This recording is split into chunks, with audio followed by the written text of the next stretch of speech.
Friends, welcome back to national English grammar. एक बार फिर मैं अपने चैनल में आपकी सेवा के लिए यानी आपको कुछ बताने के लिए एडवांस स्ट्रक्चर लेकर के हाजिर हूँ।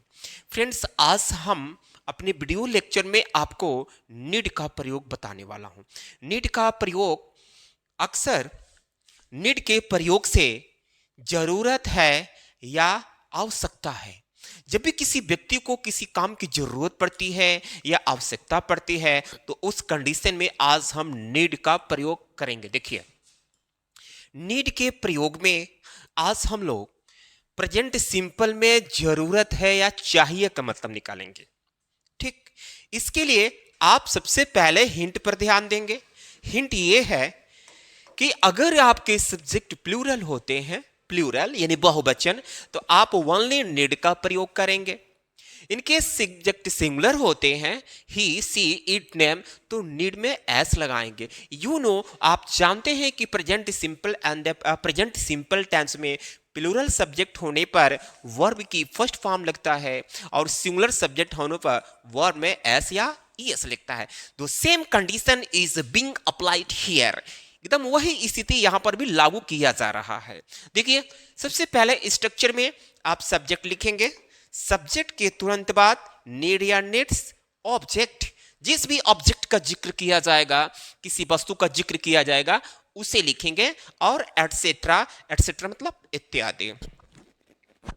जैसे मुझे पैसे चाहिए या मुझे पैसे की जरूरत है, यानी चाहिए या जरूरत है। चाहिए या जरूरत है, आप इसी को लेकर कंफ्यूज मत होना, क्योंकि दोनों हिंदी को इंग्लिश एक ही बनेगा। चाहिए चाहिए आ जाए या जरूरत आ जाए, नीड का ही प्रयोग करेंगे। हिंदी तो दो है ना, बट इंग्लिश होगा एक ही। मुझे पैसे चाहिए, मुझे के लिए आई, अब चाहिए के लिए नीड, आई नीड, अब पैसे के लिए मनी, आई नीड मनी, या मुझे पैसे की जरूरत है, आई नीड मनी। ये वाला हिंदी लो चाहे ये वाला इंग्लिश, तो एक ही बनेगा। ओके, नेक्स्ट देखते हैं। उसे इलाज की जरूरत है, उसे, अब देखिए, किसी व्यक्ति को लग रहा है कि उसे ज्यादा प्रॉब्लम हो गया है और कोई बोल रहा है कि यार उसे इलाज की जरूरत है, तो उसे, अब तो यहां तो कंफर्म नहीं है ना कि महिला को जरूरत है कि पुरुष को जरूरत है, तो इसलिए आप फ्री हैं, ही लगाए चाहे सी लगा, ही। अब जरूरत है नीड, नीड, अब नीड में लगाएंगे एस, क्योंकि सब्जेक्ट सिंगुलर है। इसके पहले अभी मैं बताया हूं कि जब सब्जेक्ट सिंगुलर होते हैं तो एस लगाएंगे उसमें। ही नीड्स, किसकी जरूरत है? Treatment, he needs treatment. Ram और रानी को किताबों की जरूरत है। राम और रानी दो भाई बहन हैं, उनको किताबों की जरूरत है। तो जब भी कोई नाउन और से जुड़ता है, यानी दो नाउन और से जुड़ते हैं, तो वो प्लूरल हो जाते हैं, यानी बहुवचन हो जाते हैं, मीन्स एक से अधिक हो जाते हैं। तो इसके लिए लिखेंगे राम एंड रामू, दो लोग हो गए, राम एंड रामू। अब ये प्लूरल हो गए, तो बस आप नीड लिखेंगे, मीन्स नीड में एस नहीं लगाएंगे।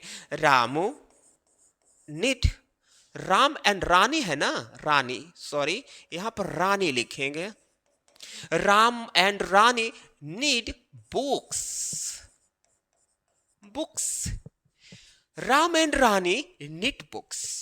अब यहां देखिए, हमें एक अंगरक्षक की जरूरत है। हमें हमें माने अकेले हम नहीं है, हम, मेरे साथ में और भी लोग हैं, एक दो तीन चार जो भी हो सकते हैं, तो हमें की बात की जा रही है ना, तो हमें की मीनिंग वी, चाहिए या जरूरत।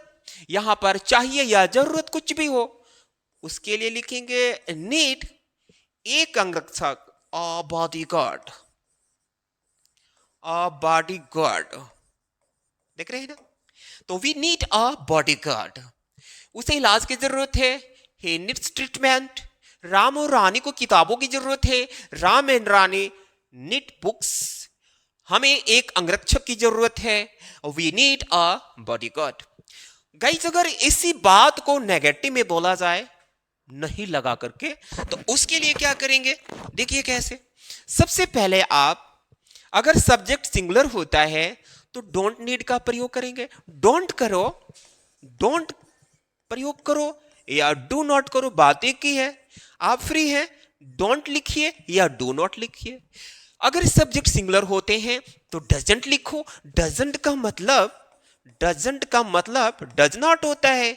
Again you are free here, फिर यहां पर फ्री है, आप डज नॉट लिखिए, सॉरी आप डजंट लिखिए या तो डज नॉट लिखिए। बट अब आपको एस नहीं लगाना है, क्योंकि डज नॉट लगा दिया आपने ना, तो एस नहीं लगाना है।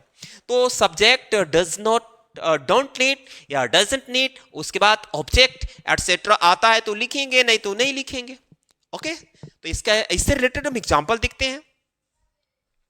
जैसे मुझे आपका मोबाइल नहीं चाहिए, या मुझे आपकी मोबाइल की जरूरत नहीं है।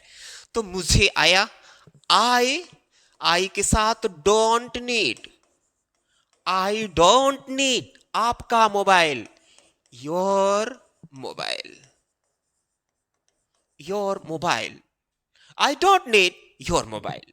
उसे हमारी जरूरत नहीं है, उसे, अब देखिए उसे जब भी आता है ना, तो उसे के लिए ही लिखो या सी लिखो। कंफर्म नहीं है उसे हमारी जरूरत है, जरूरत नहीं है, महिला है कि पुरुष है, तो चलो इस बार सी लगाता हूं। सी के साथ डजंट होता है, सी डजंट हमारी need, she doesn't need, sorry she doesn't need us, हमारी, सी डजंट नीड अस। आप ऐसे नहीं बनाएगा सी डजंट नीड आवर, गलत हो जाएगा, सी डजंट नीड अस।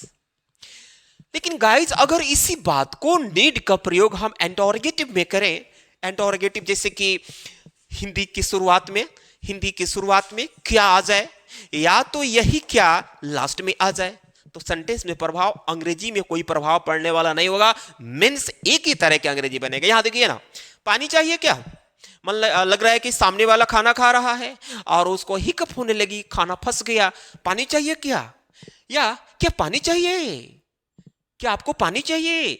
बात ये बोले ये बोले, डिफरेंट आने वाला नहीं अंग्रेजी में। जैसे मान लीजिए पानी चाहिए क्या, तो सामने वाले से बात की जा रही है, सामने वाले से जब हम बात करते हैं सामने वाला, तो हमेशा यू होता है, और यू हमेशा प्लूरल के कैटेगरी में आता है, यू हमेशा प्लूरल के कैटेगरी में आता है। तो पानी चाहिए क्या, अब इसके लिए बोलेंगे डू यू नीड वाटर, और लास्ट में क्वेश्चन मार्क चिपका देंगे। चाहिए वाले ले लो, क्या आपको पानी चाहिए, तो डू यू नीड वाटर। ये वाला सेंटेंस सेम है दोनों का इंग्लिश, आप इसको लेकर कंफ्यूज मत होना। ये क्या लास्ट में आ जाए या यही क्या शुरू में आ जाए, तो सबसे पहले डू का प्रयोग करेंगे। और एग्जांपल देखते हैं।